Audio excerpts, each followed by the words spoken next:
Fala moçada, eu sou o Daniel, esse é o Papo Católico. Hoje eu quero contar para vocês algo fantástico que aconteceu comigo pela intercessão de São José.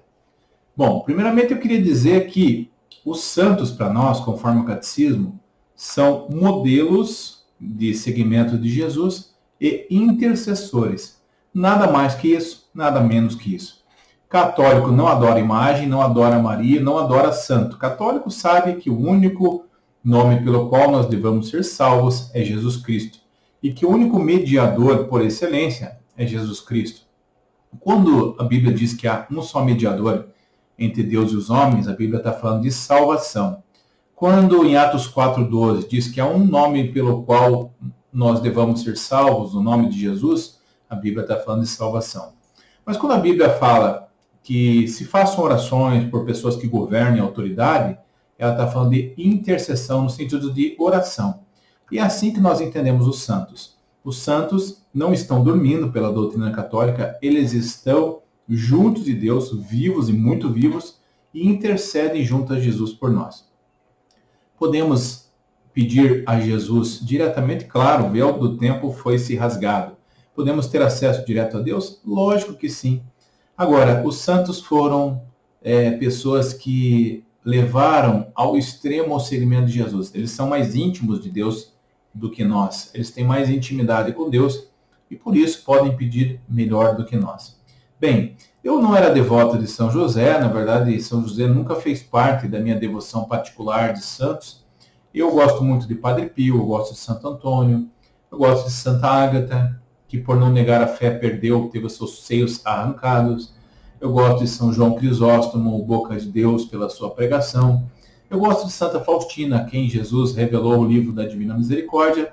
Mas São José, em quem o Papa confiou o ano de 2021, consagrou o ano de 2021, esse eu não tinha muita intimidade, embora sempre tive muita admiração por São José.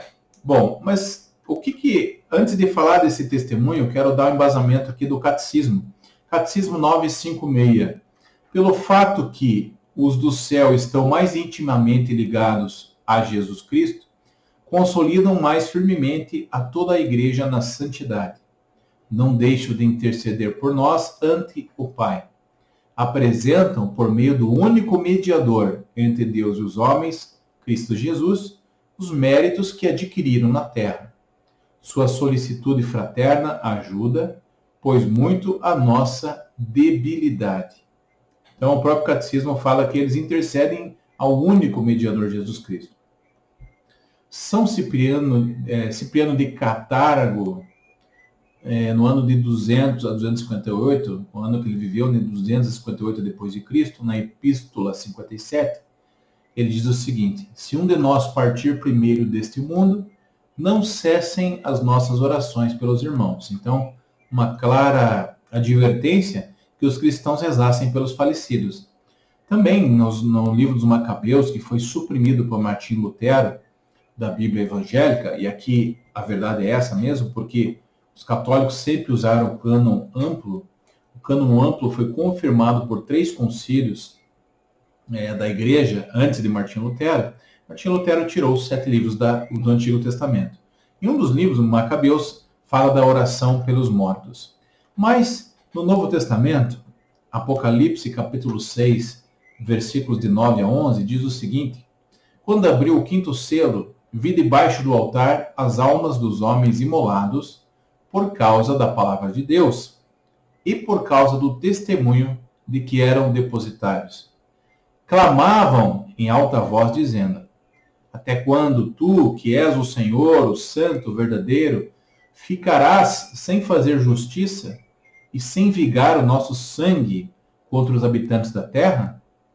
Foi então dada a cada um deles uma veste branca, e foi-lhes dito que aguardassem ainda um pouco, até que se completasse o número dos companheiros de serviço e irmãos que estavam com eles para serem mortos. Apocalipse 6, de 9 a 11. Então fala que diante de Deus, aqueles que morreram na grande tribulação, aqueles que alvejaram as suas vestes no sangue do Cordeiro, Eles estavam diante de Deus, diante do trono, pedindo que Deus lhes vingasse a morte, que lhe fizesse justiça. E o próprio versículo aqui diz que aguardasse um pouco até que se completasse o número dos companheiros de serviço e irmãos que estavam com eles para serem mortos. Então, que ainda não estavam mortos, que estavam vivos ainda. Ou seja, eles estavam intercedendo, pedindo justiça a Deus por eles e Deus falou que aguardassem, né, o número dos eleitos, dos salvos. Então, a Bíblia é clara, ninguém está dormindo depois de morrer. Existe um julgamento, primeiro, particular, Hebreus capítulo 9, versículo 27, está determinado que o homem morra uma só vez e logo em seguida vem o juízo. E existe o juízo universal, o juízo no final dos tempos. Às vezes a Bíblia fala do juízo particular, às vezes a Bíblia fala do juízo universal. E por isso às vezes dá confusão. Tem gente achando que só existe o universal, tem gente achando que só existe o particular. A Igreja Católica acredita em ambos. Bom, agora vamos ao testemunho. Eu faço eventos há muito tempo, né? Eu faço eventos há quase 30 anos. Aqui estão algumas fotos, né, das minhas palestras, tenho uma empresa de eventos. E recentemente nós fizemos um evento em Mato Grosso, Lucas do Rio Verde e Sinop. E eu achei que eram regiões boas por causa do agro, né, para retomar esse pós-pandemia. A área de treinamento, que é a minha área, é a primeira área a parar numa economia, numa crise econômica, e a última a voltar. Porque, claro, se as pessoas não têm nem dinheiro para comer, nem dinheiro, às vezes, para pagar os seus funcionários, quem dirá para treinar os funcionários? Algum diria, mas no horário de crise, no momento de crise, que a gente deve treinar. Eu concordo. O problema é que as pessoas, às vezes, não têm dinheiro para isso. Então, eu saí de Curitiba e fui para o Mato Grosso, porque lá o agronegócio está indo muito bem, né? E contratei um outro palestrante que carinhosamente reduziu os seus honorários, negociou com a gente devido ao momento, tudo isso. Mas o fato é que mesmo cuidando com os custos, eu tinha R$25 mil de custo de cada evento. Então, R$25 mil, eu estava cobrando ticket de R$200 em média cada evento. Eu precisava de 120 vendidos em cada evento para que eu empatasse. O duro é que o evento começou como eu nunca vi em 30 anos, super mal. Nós fizemos, para você ter ideia, 5 outdoor, nós fizemos parceria com o CDL, nós contratamos 1.000 empresas pessoalmente, nós fizemos 4.000 flyers direcionados, nós fizemos TV, nós fizemos parceria com rádio, nós fizemos Facebook, redes sociais, que atingiu mais de 80 mil pessoas, e mesmo assim não estava vendendo, os eventos estavam bem parados. E como eu estou vindo de 2 anos bem difíceis, onde o meu faturamento saiu de 100% para casa de 10%, eu estava desesperado. Aliás, eu acabei pegando o Pronamp, né, empréstimo do governo, então o que eu pensei? Eu vou investir esse dinheiro para que esse dinheiro dure um pouco mais. Essa era a minha ideia. Pois bem, ninguém ligando, parado, 3 pessoas no nosso serviço ativo e os clientes fecham um, fecha outro. 5 dias antes dos eventos, eu estava, a palavra é essa, um pouco assim, desesperado, né? Não esperava mais. Por quê? Porque em 25 anos fazendo isso, eu nunca vi um evento vender tanto em pouco tempo, em 5 dias. E qual era o milagre que eu pedi a Deus por intermédio de São José? Que os eventos não dessem prejuízo, né? E eu confesso que eu fiz essa novena assim, por fazer, assim, vamos testar São José, vamos ver se São José é tão íntimo assim de Deus, ou tão capaz diante de Deus como as pessoas falam, né? Cara, eu sou católico, eu acredito nos santos, também acredito na intercessão dos santos, nunca duvidei da intercessão dos santos. Mas não é esse ponto, eu estava devendo R$20 mil em 25 dias. Isso significa que eu tinha que vender R$4 mil por dia, né? Sendo que eu trabalhei já 2 meses e não tinha vendido nada, ou tinha vendido, claro, para não ser injusto, R$30 mil, eu precisava de mais R$20 mil em 4 dias. Então, 1 mês e meio eu vendi R$30 mil, eu precisava em 4 dias vender R$20 mil. Fiz a novena de São José, né, acreditando e já louvando a Deus, porque o prejuízo ele estava reduzindo, de 20 mil saiu para 15, né, e a 3 dias do evento estava R$15 mil. Eu já estava, entre aspas, feliz e grato a Deus, porque eu ia dever 15, não ia dever 20. Mas eu sou uma pessoa que desde criança não gosto de perder. Eu detesto errar e não gosto de perder. É um defeito e uma virtude minha em alguns momentos. Bom, o que começou a acontecer no meio da novena? Primeiro, que eu tinha inspiração de Deus para quem ligar. Liguei para uma pessoa de Cuiabá, perguntei se ela conhecia alguém nas cidades de Sinop e Lucas do Rio Verde. Ela me indicou algumas pessoas. E uma dessas pessoas, no último dia do evento, bem na hora que eu estava fazendo a oração é curta, ela tem 2 minutos, ela ligou para o meu escritório, fechando 16 ingressos. 16 ingressos a R$180 já dá uma boa ajuda, né? E bem na hora que eu estava rezando o 9º dia da novena, ela ligou para o meu escritório, falou, eu quero 16 ingressos. Mas logo o meu escritório emitiu a nota fiscal para 16 ingressos. Logo em seguida ela ligou e falou assim, puxa, eu me enganei, não são 16 ingressos, são 12. O escritório falou, a gente emitiu nota já, mas não tem problema, a gente pode cancelar e emitir outra. Ela falou assim, quer saber? Essa é uma pessoa de Deus, de igreja católica. Deus deve ter um propósito. Deus deve querer que vão 16 pessoas ao invés de 12. Então, por um erro dela, um suposto erro dela, ela comprou mais 4 ingressos. Eu já vi aí a mão de Deus. Mas aconteceu durante o evento também de Deus me inspirar. Então, eu liguei para um amigo meu palestrante, compartilhar que eu ia fazer evento lá na região. Ele me indicou uma pessoa de um banco da região que patrocinou o evento. Eu liguei para um antigo cliente meu que estava a 6 horas do evento de distância e esse cliente comprou 18 ingressos. Então o Espírito Santo foi inspirando ações no meio do evento que a gente pôde ir atingindo os resultados. Mas qual foi a minha surpresa?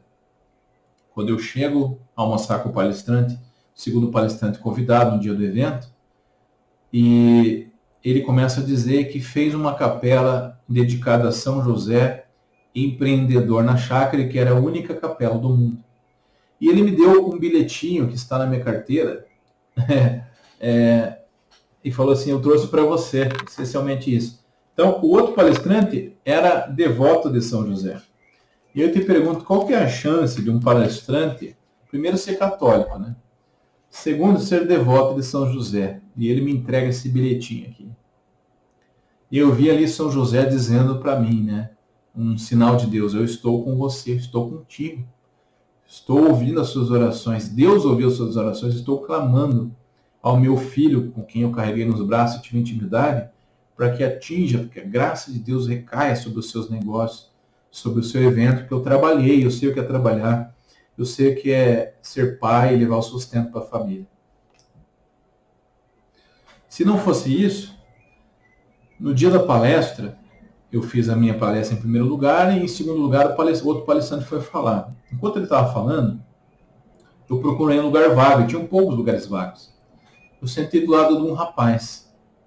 Daqui a pouco eu olho para o lado assim e vejo no colo dele uma agenda dedicada a São José, com São José na capa.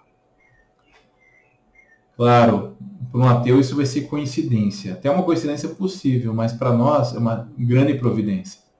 Qual é a chance de um católico sentado ao meu lado e levar uma agenda de São José para anotar?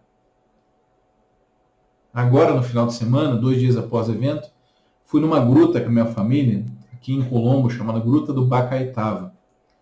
Colombo é uma cidadezinha do lado de Curitiba, muito pequena. Cheguei lá numa zona rural, tinha 20 carros e uma pessoa cuidando de carro. Ele se aproximou de mim, um rapaz muito simples, falou, posso cuidar do seu carro? Eu falei, pode. Ele tinha a camiseta de São José. Então eu vi o carinho de Deus e dizendo assim, comprovando com esses fatos, que não foi por acaso que esse evento atingiu o ponto de equilíbrio e que não deu um centavo de prejuízo. Eu fiquei feliz porque no mínimo eu paguei minhas funcionárias, gera economia, trabalhei, ajudei pessoas. Eu nunca trabalhei só pelo dinheiro. Mas fiquei mais feliz ainda de que a partir de agora eu sou devoto também de São José, que é patrono da Igreja Católica, que foi pai adotivo de Jesus, e a quem a Deus, com tanto carinho, quis revelar os seus desígnios. Revelou por um anjo que Maria estava grávida, que ele podia receber ela, que quem agiu nela foi o Espírito Santo. Revelou que ele devia fugir para proteger Jesus. Revelou quando o perigo de Herodes já tinha passado, que ele já podia voltar à sua terra. Ou seja, São José ele tinha muita intimidade com Deus Pai, o Criador, também com Jesus, o seu filho adotivo, o seu Senhor. E no livro O Evangelho Secreto de Maria, um apócrifo, descoberto no século IV, que eu li com bastante ressalva, né, porque nós devemos confiar somente na Sagrada Escritura como fonte autêntica de revelação, eu li achando que ia achar muitas heresias, mas ao contrário, eu achei um livro que está em muita conformidade com a interpretação que a Igreja Católica dá à Palavra de Deus. E nesse livro mostra que São José ele morreu num dia de trabalho muito frio, morreu aos braços de Jesus e aos braços de Maria. Então, cara, eu acho que o único jeito de eu agradecer a São José, a Deus, mas a São José o que ele pediu a Deus, é gravando esse vídeo. Estamos no ano dedicado a São José.